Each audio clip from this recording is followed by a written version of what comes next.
it's me again, and it's again April 24th. But now it's like 10 o'clock at night, and I just got done with the Twitter spaces. John Berta was there. He showed up. Oh my gosh. And he did talk quite a bit. Everybody is happy.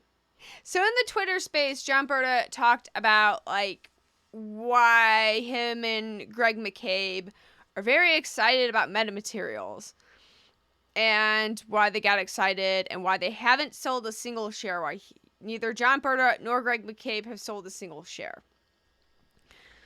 John Berta also talked about the validity of MMTLP, and they are in fact valid shares.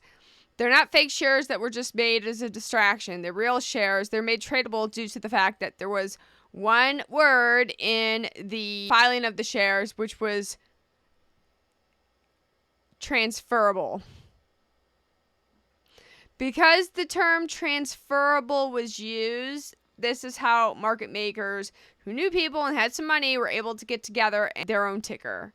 That's why Berta calls them MMTLP. And then he recited why Ken legally states Series A preferred shares. He does have his JD. He is essentially a lawyer.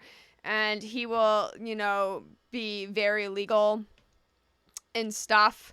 No fun at Hogwarts. He will give the legal spiel about that. So with that being said, and MMTLP being an actual valid share to get your dividend, he also talked about the S1 coming out. And after the S1 is released, we'll have a dividend date, a new ex-dividend date, and a new record date for the shares of MMTLP to be recalled back and go into Oilco. With the S1 coming out, what does this mean? Well, an S1 is an SEC filing when you want to intend to register some shares. Does this mean it will be a public company? No, not really. It doesn't mean, you can make it public later because the shares are registered.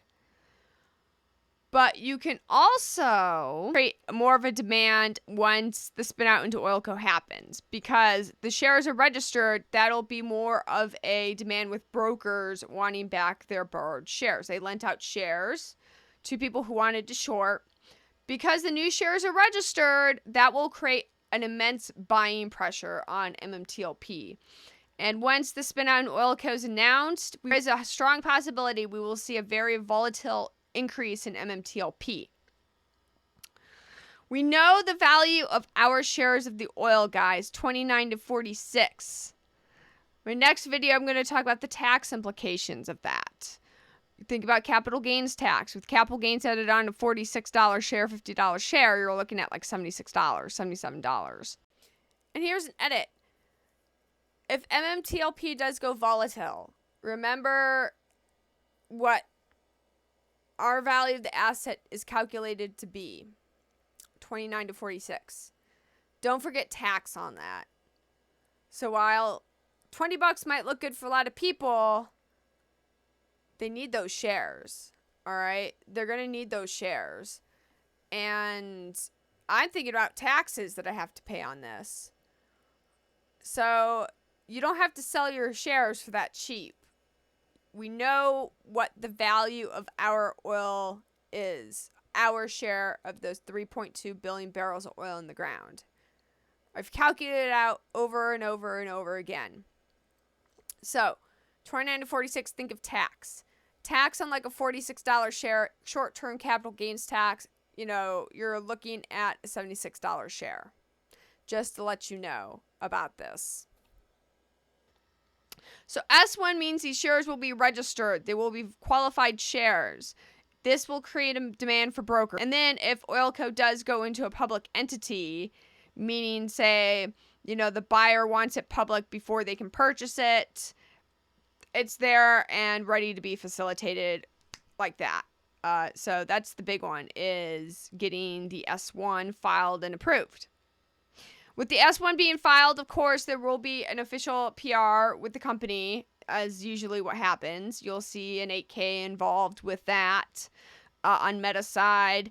And then what you will see also is a PR statement about that, about going into Oilco.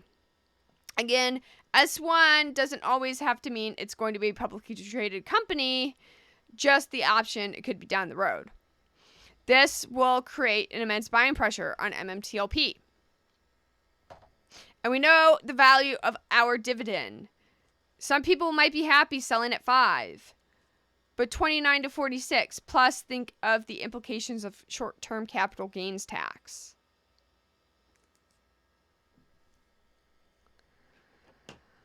There's a lot of shares John Berta talked about in the Twitter Spaces dating back from 2014 Torchlight days, and he had an agent at the time, and he was doing calculations of his own about what it would take to cover those shares, and his indications through math, he does that too, of why those shares weren't covered. He also did some math and came to the conclusion and came to the realization through doing math like I did, like, hey, this, there's some stuff here.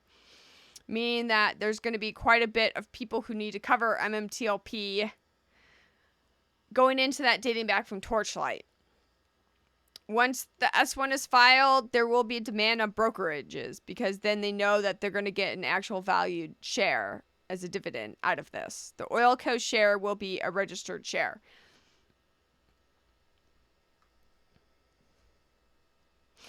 Going forth as such with the S1, that means, yes, there will be an ex-dividend date and a new record date. There will be a new ex-dividend date and a new record date, and I will update you when I find out that information. So, in between that, let's put on S1 on the board.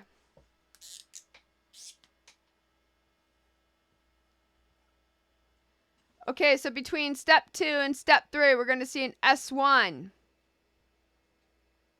We're going to see an S1 form come out. I'll probably redo it. That'll be like step 2A or 3. I'll rechange it.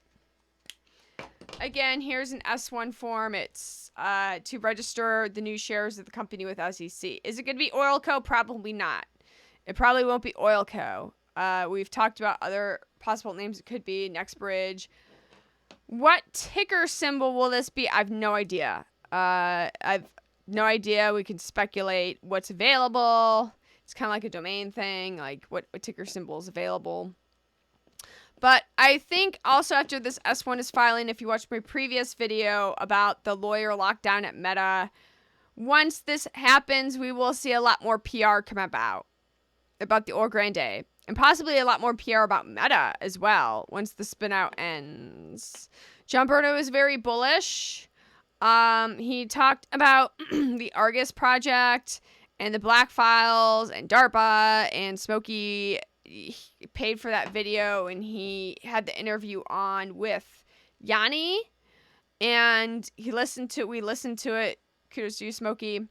Also, shout out to Terry, who is also the risk taker in this. Let me shout out Terry. Buy the dip, Terry! He was a risk taker in this. He bought the Meta options. He bought MMTLP. He exercised the options. He showed people what he was doing. He was the risk taker, and he got a lot of flack. I got a lot of flack. Terry got a lot of flack, too.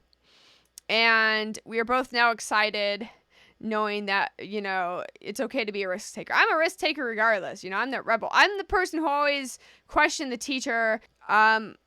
But now there's a lot of questions that Smokey had of where can you buy MMTLP? There was a swing trader on that Twitter Spaces, so kudos to you, who was able to buy MMTLP on Fidelity on Friday. But like I said, it's very hit or miss depending where you go in Fidelity. Other entities that trade MMTLP also include TD Ameritrade, Thinkorswim, Charles Schwab, E-Trade, and JP Morgan also does. I have JP Morgan and E-Trade. E-Trade has a fee limit. You have to set a buy limit like E-Trade. Any OTC pink sheet, you have to do a buy limit. JP Morgan doesn't really do OTC, but they are making an exception for this. So those are my two primary accounts, are E-Trade and JP Morgan. So I'm very excited going forward. And again, this S1 will open up the gates to a lot more PR coming out, which I've talked about in my previous video about lawyer lockdown.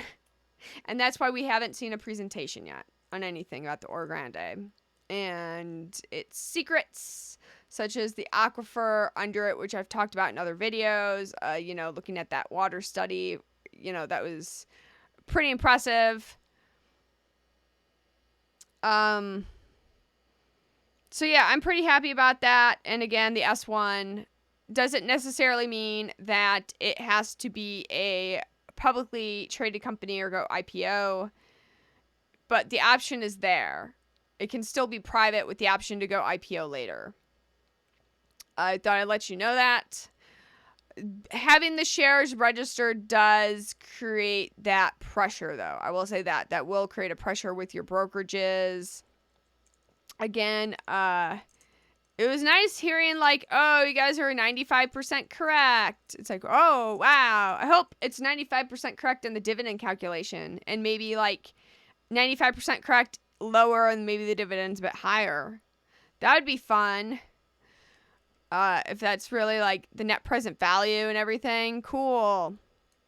I'm excited. Okay, guys, that's it for today. So next form we're looking at is an 8K on Meta's side. Don't forget, you also see an 8K on Meta's side.